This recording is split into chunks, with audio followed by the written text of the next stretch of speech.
존경하는 미바시 회원 여러분, 그리고 이 자리에 함께 해주신 교육 관계자 및 학부모님 여러분, 안녕하십니까? 진로 전문가 미바시 대표인 신종우 교수입니다.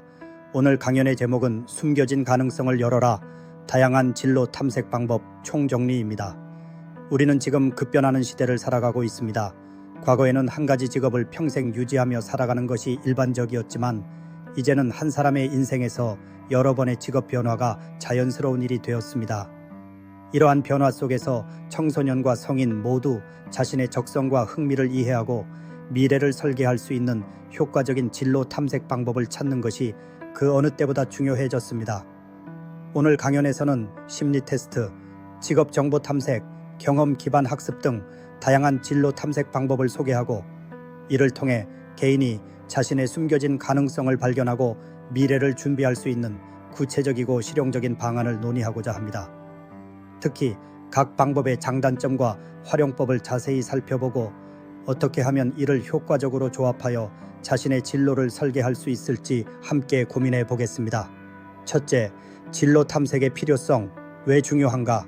현대 사회는 빠르게 변화하는 기술과 산업 구조로 인해 새로운 직업이 생기고 사라지는 일이 빈번합니다.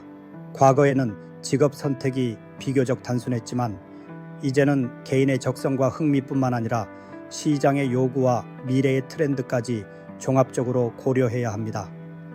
그러나 많은 사람들이 진로를 선택할 때 막연한 두려움이나 불확실성에 직면하게 됩니다.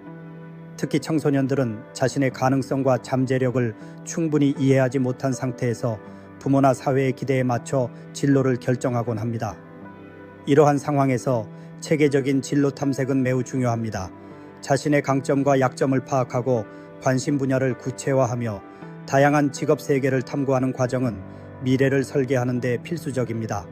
또한 진로 탐색은 단순히 직업을 선택하는 것을 넘어서 자신의 삶의 목표와 가치를 발견하는 과정이기도 합니다. 이를 통해 우리는 더 나은 삶을 설계하고 자신만의 길을 만들어갈 수 있습니다. 둘째, 심리 테스트, 나를 이해하는 첫걸음입니다. 심리 테스트는 진로 탐색의 첫 단계로 널리 활용됩니다. MBTI, 홀랜드 검사, 강점 탐색 프로그램 등 다양한 심리 테스트는 개인의 성격, 흥미, 적성 등을 객관적으로 분석할 수 있는 도구입니다. 예를 들어 MBTI는 개인의 성격 유형을 16가지로 분류하여 어떤 업무 환경에서 더 잘 적응할지를 예측할 수 있도록 돕습니다. 홀랜드 검사는 개인의 흥미 코드를 분석하여 적합한 직업군을 제안합니다. 그러나 심리 테스트는 만능 도구가 아닙니다. 테스트 결과는 참고 자료일 뿐 절대적인 답이 될 수 없습니다. 또한 테스트 결과를 너무 맹신하거나 제한적으로 해석하면 오히려 자신의 가능성을 가두는 함정에 빠질 수 있습니다. 따라서 심리 테스트는 시작점으로 활용하고 이를 바탕으로 더 깊이 있는 자기 탐구를 진행하는 것이 중요합니다. 셋째, 직업 정보 탐색, 현실을 이해하는 과정입니다. 심리 테스트를 통해 자신을 이해했다면 다음 단계는 현실적인 직업 정보를 수집하는 것입니다. 직업 정보 탐색은 단순히 직업의 명칭이나 연봉 수준을 확인하는 것을 넘어 해당 직업의 일상적인 업무, 요구되는 능력, 발전 가능성 등을 종합적으로 파악하는 과정입니다. 인터넷 포털, 취업 플랫폼, 진로 관련 책자 등 다양한 자료를 통해 직업 정보를 얻을 수 있습니다. 특히 최근에는 유튜브나 SNS에서도 현직자들이 자신의 직업에 대해 이야기하는 콘텐츠가 많아졌습니다. 이를 통해 실제 직업의 모습을 생생하게 느껴볼 수 있습니다. 또한 정부나 공공기관에서 제공하는 진로 정보 플랫폼도 유용합니다. 예를 들어 한국고용정보원의 잡넷이나 커리어넷은 직업별 세부 정보와 통계 자료를 제공합니다. 하지만 단순히 정보를 모으는 것만으로는 충분하지 않습니다. 수집한 정보를 바탕으로 자신에게 적합한 직업인지 판단하고 앞으로 필요한 준비 과정을 구체적으로 계획하는 것이 중요합니다. 이를 위해 진로 노트를 작성하거나 진로 지도 전문가와 상담하는 것도 좋은 방법입니다. 넷째, 경험 기반 학습, 직접 체험하며 배우기입니다. 정보 수집만큼 중요한 것이 바로 직접 체험입니다. 아무리 많은 자료를 읽고 분석해도 실제 경험을 통해 얻는 깨달음은 다르기 때문입니다. 경험 기반 학습은 인턴십, 봉사활동, 동아리 활동, 취업 준비 모임 등 다양한 방식으로 이루어질 수 있습니다. 특히 인턴십은 직업 세계를 가장 가까이서 경험할 수 있는 방법 중 하나입니다. 실제로 현장에서 일을 하며 해당 직업의 매력과 어려움을 동시에 느낄 수 있습니다. 또한 봉사활동이나 동아리 활동은 협업 능력, 리더십, 문제 해결 능력 등 직업에서 요구되는 소프트 스킬을 키울 수 있는 좋은 기회입니다. 여기에 더해 멘토링 프로그램도 큰 도움이 됩니다. 선배나 현직자로부터 직접 조언을 듣고 그들의 경험을 통해 자신의 진로를 구체화할 수 있습니다. 특히 멘토와의 관계는 단순한 정보 제공을 넘어서 심리적 지원과 동기부여에도 큰 역할을 합니다. 5. 창의적 접근, 나만의 진로를 디자인하기입니다. 진로 탐색은 단순히 기존의 직업 목록에서 하나를 선택하는 것이 아닙니다. 자신만의 독창적인 길을 찾아내는 과정이기도 합니다. 이를 위해서는 창의적인 사고가 필요합니다. 예를 들어 특정 분야의 전문성을 다른 분야와 융합하여 새로운 직업을 창출할 수도 있습니다.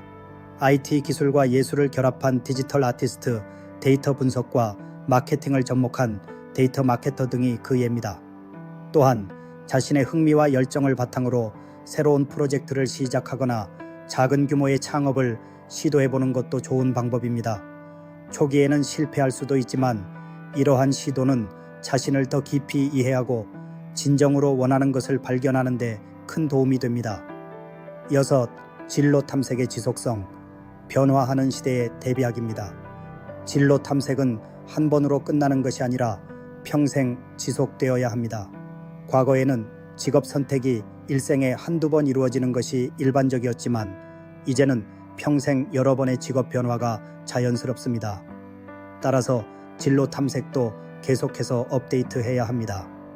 새로운 기술과 트렌드를 주기적으로 학습하고 자신의 경력을 재설계하는 태도가 필요합니다. 이를 위해 정기적으로 자신을 돌아보는 시간을 가지는 것이 좋습니다. 무엇이 나를 행복하게 하는지, 어떤 능력이 더 필요한지, 현재의 직업에서 만족감을 느끼고 있는지 등을 스스로 질문해 보세요. 또한 자신의 네트워크를 확장하고 다양한 사람들과 교류하며 새로운 아이디어를 얻는 것도 중요합니다. 7. 학부모와 교육자의 역할, 지원과 격려입니다. 마지막으로 진로 탐색은 개인의 노력만으로 이루어지지 않습니다. 특히 청소년들의 경우 학부모와 교육자의 역할이 매우 중요합니다. 학부모는 자녀의 선택을 존중하고 그들의 가능성을 믿어주는 것이 필요합니다. 또한 자녀가 실패하거나 방향을 잃었을 때도 지지하며 다시 도전할 수 있도록 격려해야 합니다. 교육자는 학생들에게 다양한 진로 탐색 도구와 방법을 소개하고 이를 활용할 수 있도록 지도해야 합니다. 또한 학생들이 자신의 꿈을 자유롭게 표현할 수 있는 환경을 조성하는 것도 중요합니다. 진로 탐색은 개인의 책임이지만 주변의 지원과 격려가 있으면 더 큰 성취를 이룰 수 있습니다. 결론으로 진로 탐색, 나만의 길을 찾아가는 여정입니다. 오늘 강연을 통해 우리는 심리 테스트, 직업 정보 탐색, 경험 기반 학습 등 다양한 진로 탐색 방법을 살펴보았습니다. 이 모든 방법은 각각의 장단점이 있지만 서로를 보완하며 사용할 때 더 큰 효과를 발휘합니다. 진로 탐색은 단순히 직업을 선택하는 것을 넘어서 자신의 삶을 설계하고 가능성의 문을 여는 과정입니다. 앞으로도 우리 모두는 변화하는 세상 속에서 자신의 가능성을 발견하고 새로운 길을 개척해 나가야 합니다. 이를 위해 체계적인 진로 탐색과 끊임없는 자기 개발이 필요합니다. 오늘 이 자리가 여러분의 진로 탐색 여정에 작은 밑거름이 되길 바랍니다. 경청해 주셔서 감사합니다.